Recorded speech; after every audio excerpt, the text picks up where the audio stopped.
आप सबने सांप अवश्य देखा होगा। जैसा कि आप चित्र में देख रहे हो, सांप के शरीर की खास बात है कि इसका शरीर पूंछ से शुरू होकर इसके सर तक खत्म होता है, लंबा और बेलनाकार होता है।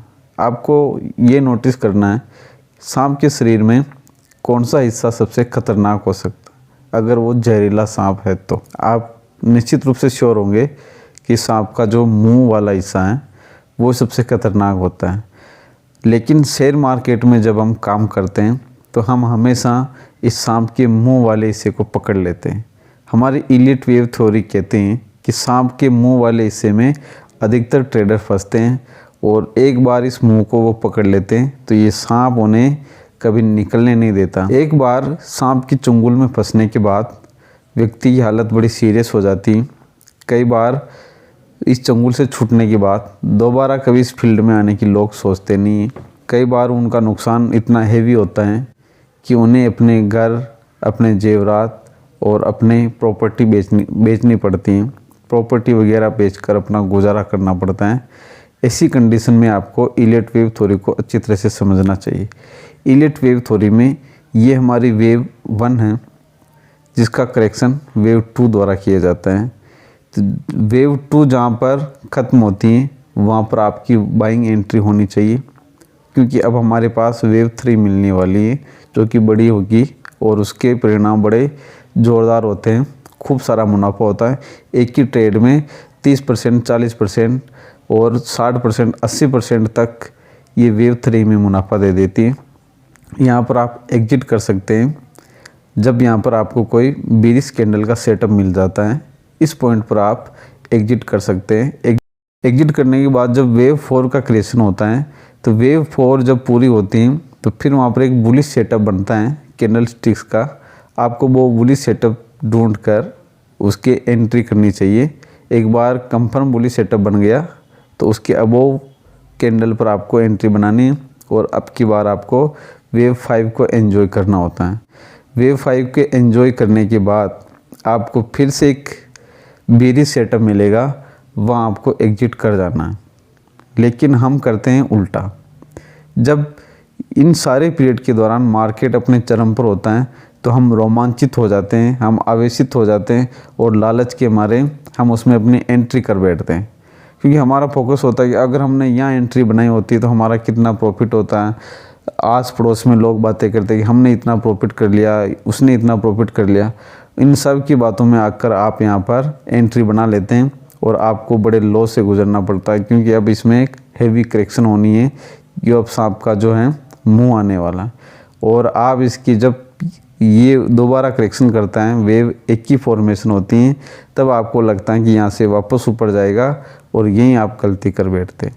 आप एक के इस करेक्शन में यहीं कहीं आप अपनी एंट्री बना लेते हैं और यहाँ एंट्री बनाने के बाद मार्केट वापस ऊपर जाएगा, क्योंकि वेव भी होती है। तो आप श्योर हो जाते हैं कि मैंने एंट्री बहुत ही सही जगह पर बनाई है और आराम से बैठ जाते हैं।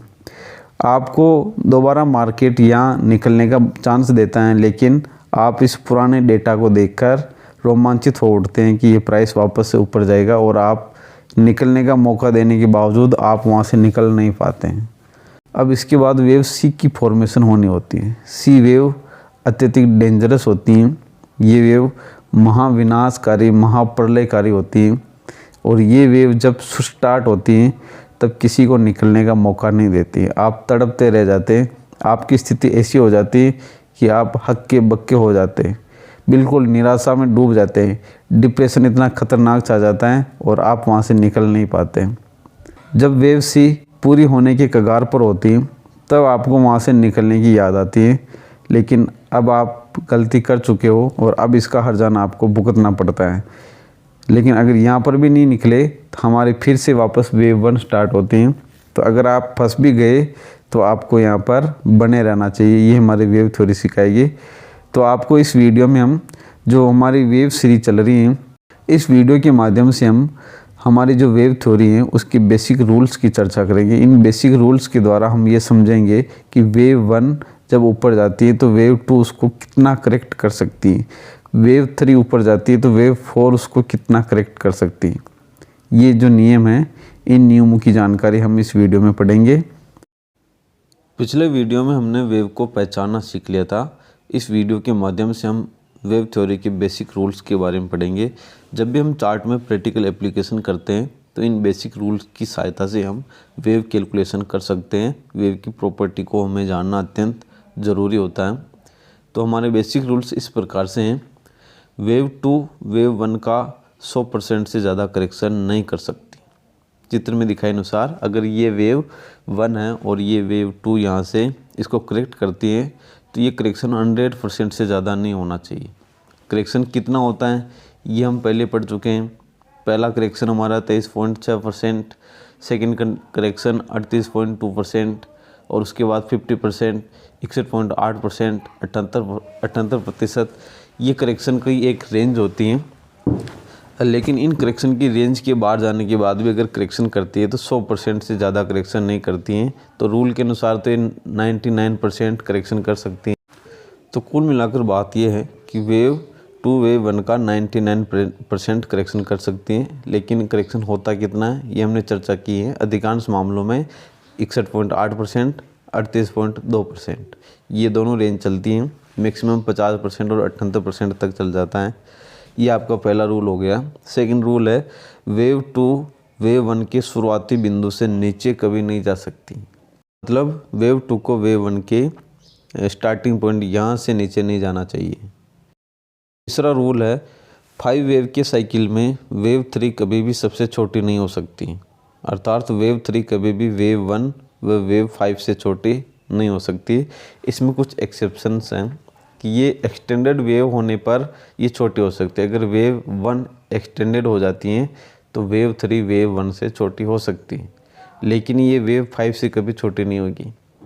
दूसरा है अगर वेव 1 एक्सटेंडेड नहीं होती हैं लेकिन वेव 5 एक्सटेंडेड वेव हो जाती हैं, उस कंडीशन में भी वेव 3 वेव 5 से छोटी हो सकती है, लेकिन फिर ये वेव 1 से छोटी नहीं हो सकती। बात यह है कि वेव 3 वेव 1 और वेव 5 में से सबसे छोटी नहीं हो सकती। सेकंड छोटी हो सकती है लेकिन सबसे छोटी ये नहीं हो सकती। नेक्स्ट रूल हमारा वेव 4 वेव 2 को कभी ओवरलैप नहीं कर सकती। वेव 4 जब वेव 3 का करेक्शन करती हुई नीचे की तरफ आती हैं तो इस वेव 4 को इस वेव 2 के इस पॉइंट तक नहीं आना चाहिए। इसका ओवरलैप बिल्कुल नहीं होना चाहिए। नेक्स्ट रूल हमारा वेव 4 वेव 1 के शुरुआती बिंदु से नीचे नहीं जा सकती। जैसा कि हम पहले वेव 2 के बारे में पढ़े थे, उसी प्रकार से वेव 4 वेव 1 के शुरुआती बिंदु जहाँ से वेव 1 स्टार्ट हो रही हैं वहाँ तक वेव 4 को कभी नीचे नहीं जाना चाहिए। इसकी शुरुआती बिंदु से कभी नीचे नहीं जा सकती। इस एक छोटे से वीडियो के माध्यम से हमने वेव के बेसिक रूल्स बताए हैं। नेक्स्ट वीडियो में हम एक एक वेव की प्रॉपर्टीज़ का अध्ययन करेंगे। वीडियो अच्छा लगा हो तो चैनल को लाइक करें और सब्सक्राइब करें। थैंक्स।